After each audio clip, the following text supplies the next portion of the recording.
The topic which was given to me was breakthroughs in lung cancer, and what I did is over the last decade, I thought that whichever were major developments in lung cancer across all three modalities, including preventive, I have included in the talk. Can I have my next slide, please? Yeah. I don't have any conflicts of interest for this talk. Next slide, please. So one other thing which I think has happened in lung cancer is good with respect to is primary prevention. Can I have a next slide? We all know that one of the common cause of lung cancer is next slide, please. Is cigarette smoking. And this is how we used to glamorize it in 80s and 90s. You could see that the packs were very attractive. It never actually, when you look at the packs, it actually used to give you a positive emotion. It used to give you a macho feel to actually go and do the smoking with leading actresses and celebrities promoting cigarettes. The important thing has happened is since after 2005 is, can I have the next slide? Is having this graphical representation of what the cancer can cause. Can I have my next slide? Yes. So when you look at this pack, and if you look at the old slide, this gives you a very good negative emotion.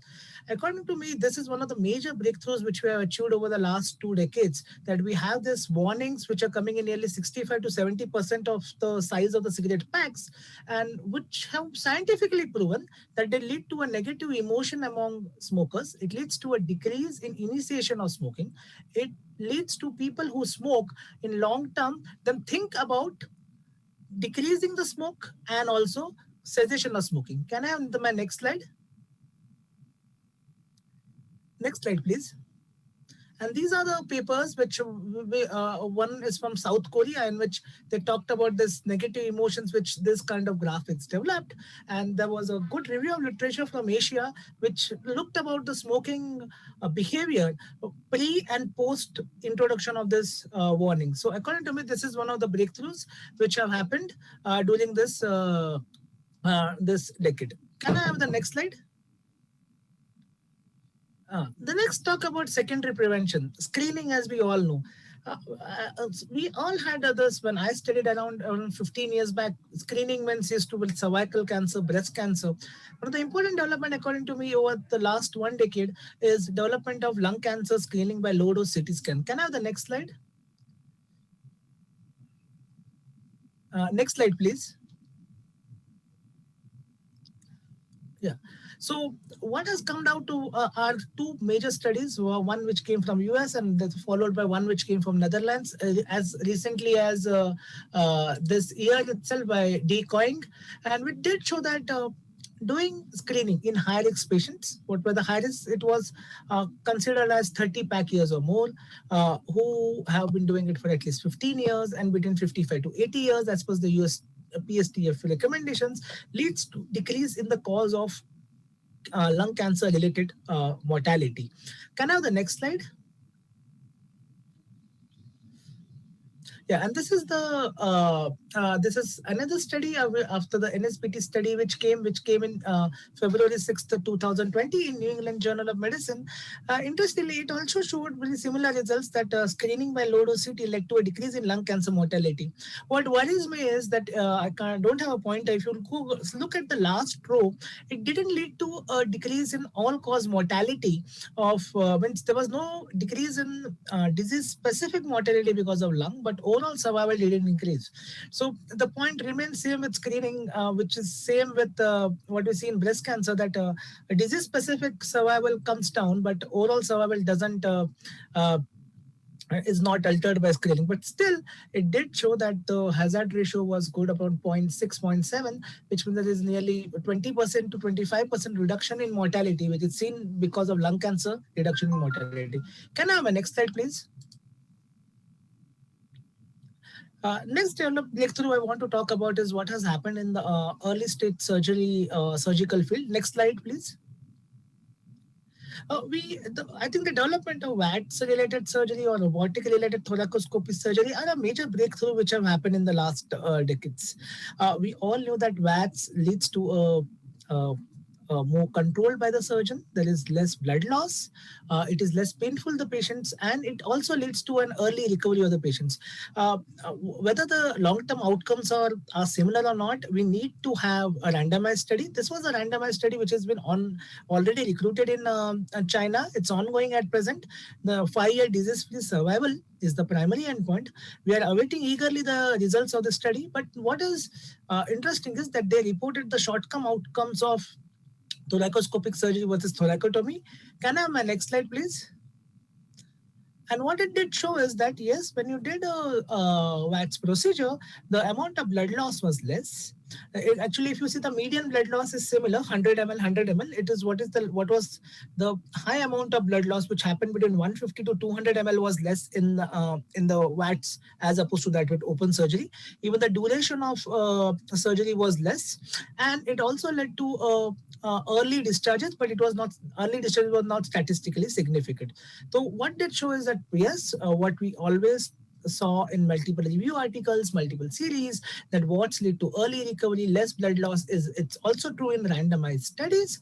And let's see at the end of nearly 2-3 years, we should be having the clinical outcomes of 5-year disease-free survival and how they fare amount. Whatever literature is available, it seems that they should be coming similar. Can I have a next slide, please? Now, the next development which I feel happened in early stage is what came in the ADORA study. EGFR mutated lung cancer. We used to do surgery, we used to do chemotherapy, and then keep them on observation. What I think is this was a very good study which was reported this in this ASCO, and has just now in the last month New England Journal has got come into full print, in which once you give osimertinib adjuvant for this patient was given for 3 years in the study. Can I have a next slide? It led to a remarkable improvement in the 2-year disease-free survival rates. And if you could see the hazard ratios of 2-year disease-free survival rates were uh, better in the higher stage, as accepted, which would have been accepted as in higher stages, high amount of chances of progression. 10,000 है अभी इनके पास तो वो बस Can we go to the next slide, please? Next slide. And but few of my colleagues would have reservations regarding using osimertinib. One of the reasons being that overall survival seems similar, though this is statistically significant. There was not much clinical improvement seen in overall survival. Definitely, there was improvement seen in disease-free survival that was seen with other studies also. We need more data in osimertinib to really put it across, saying that overall survival is impacted by giving adjuvant osimertinib. The next I would like to talk about in early stages, what are the developments which happen with stereostat SBRT. Can I have a next slide, please? Now, you all know that SBRT studies are ongoing. There's a randomized study ongoing between surgery versus SBRT. However, the results are not out. I was actually looking for any early outcomes data which were presented in any conference. I came across this nice paper. This paper is on nearly 24,000 plus patients and has got published in JAMA Network Open. Interesting study which looks at the SEER database, and what it concludes is that if that SBRT actually leads to inferior outcomes with respect to surgery. And obviously, I thought that this may be because of patients who were not fit for surgery who had been sent for SBRT. Patients who may have large tumors, patients who may have comorbidities, patients who may have elderly. But can I have my next slide? Next slide, please. But that doesn't seem to be the case in this analysis, at least. Please go one slide back. That doesn't seem to be the case in one slide in this massive analysis. These authors adjusted for age, they adjusted for Charlson Comorbidity Index, they adjusted for the location of the tumor, the size of the tumor. In spite of all these adjustments done from by multivariate analysis, still it was seen that surgery, lobectomy, segmentectomy was better than SBRT in these patients. It's a food for thought. We will wait for the randomized results, but it does show that probably surgery is a better modality than SBRT in terms for a patient with early stage lung cancer. Can you have the next slide, please? Locally advanced stage lung cancer, we know that we need to give chemo, we need to do surgery if the patient is resectable. One of the question which used to come is whether you give radiation or not. Equally negative. There were series which talk about maybe it may be beneficial. Series which would talk about no, it is detrimental. A good thing, ESMO 2020, we had a randomized study in this situation. Can I have my next slide, please? So this was an international study, multicentric study, which was done across quite a few centers in which completely resected N2 patients were randomized to receive port or not to receive port. Can I have my next slide, please? And I'm sorry I couldn't get the slides of this presentation. This is the ESMO abstract of this. What it did show was giving port didn't lead to an improvement in the primary endpoint was not met. It was a negative study, no improvement in DFS, no improvement in overall survival, suggesting that probably giving port is not essential in patients who are operated and don't have any residual disease. So, and I think it's an important question which got answered that giving port is not essential in patients with locally advanced lung cancer in N2 stage also. Can I have a next slide, please? Look, no, those patients who are unresectable locally advanced, I think the next breakthrough which I would like to talk about is the durvalumab. Most of the attendees, I suppose, are medical oncologists and would be well versed with it. Can I have my next slide, please?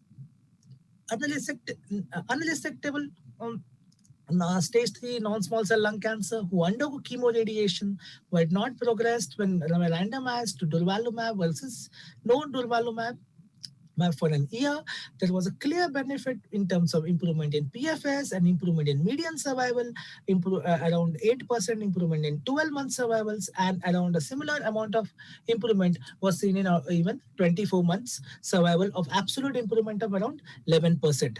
So according to me, this is another major breakthrough which has come in locally advanced lung cancer. Next slide, please.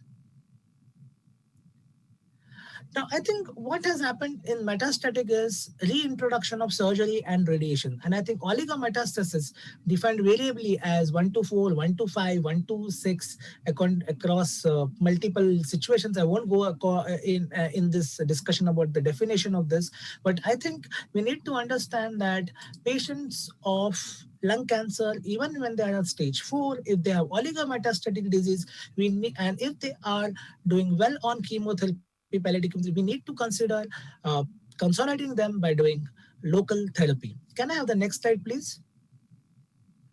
And this was very well answered. There are multiple series which came. In fact, WCLC 2019, there were sessions dedicated to only to oligometastasis. I have just taken one randomized study which got published in JCO. Study had to be stopped after 49 patients, and the reason being, can you please have the next slide, please? And the reason being, patients of oligometastasis who were stable for 3 months when they were offered local consolidative therapies, it was seen that there was a remarkable improvement in overall survival in these patients, and the hazard ratio was around 0.5. So the study got stopped after 49 patients. The independent DSMB monitored the study and suggested that no, it's a beneficial experimental arm, and they disclosed the results fast. And I think this is an important breakthrough which has happened in stage 4 lung cancer. Can I have the next slide, please? Metastatic lung cancer palliative therapy. I think introduction of early palliative care, though was done by Temel et al. In New England Journal of Medicine in 2010, is an important aspect. One of the questions which I commonly get is, it may be possible to do good palliative care in randomized control trial. Is it possible to have good palliative care in routine setting? Can I have my next slide? This is a very good paper which got published in JAMA Oncology last year, and it talked about the routine palliative care which was offered at Veterans Health Administration. And obviously, we could see that the physicians actually sent patients who had some symptoms or had some counseling difficulties to the palliative care. In spite of these adjustments, what it shows is giving palliative care in lung cancer leads to an improvement in overall survival. What this means is that Early integration of palliative care is an important component with an hazard ratio of 0.57. This is as good as any chemotherapy or any kind of consolidative therapies which we talk about. And we should not be forgetting integration of palliative care in our patients. Next slide, please. This again shows that the earlier you report to the palliative care, the better it is. Next slide, please. Now, when I got this talk, I thought that I would talk about driver mutated and immunotherapy, but then I thought that there's a panel discussion after that, which will be taking these topics, and hence I focused mainly on those aspects which we normally do not focus on in stage 4 and in lung cancers, which I think are major breakthroughs which have happened. However, development of appropriate targeted therapy for driver mutated lung cancer is an important achievement we have done in last decade. We cannot forget that median survivals, which used to be less than 1 year, in some of this target after giving targeted therapy, have gone to beyond 3 years, beyond 5 years, and in some cases are not touching 7 years. Can I have a next slide, please? And there are examples like use of osimertinib in EGFR mutation, use of the geftinib plus chemotherapy regimen in EGFR mutations. Can I have a next slide, please? Use of appropriate selpercatinib, use of selumetinib in MEK inhibitors, and this list is going on. And I'm very sure that in another decade, we may have a situation where we may have like 60 to 65% of patients having some of the other driver mutations and having excellent survival. Can I have my next slide, please? For those who are non-driver mutation patients, I think development of immunotherapy has been one of the most beneficial things which we could have. This seems to be like the next cisplatin of chemotherapy, where these drugs nearly across most of the tumors are doing a good job, and this gets reflected in all the guidelines. And I think these are major breakthroughs which have happened. The next slide, please. If you have a PDL1 expression score of greater than 50%, you could see that there are multiple immunotherapy molecules which we can use: pembrolizumab, atezolizumab, nivolumab plus ipilimumab. Next slide, please. And a similar combination is also available for patients who have PDL1 score between 1 to 49%.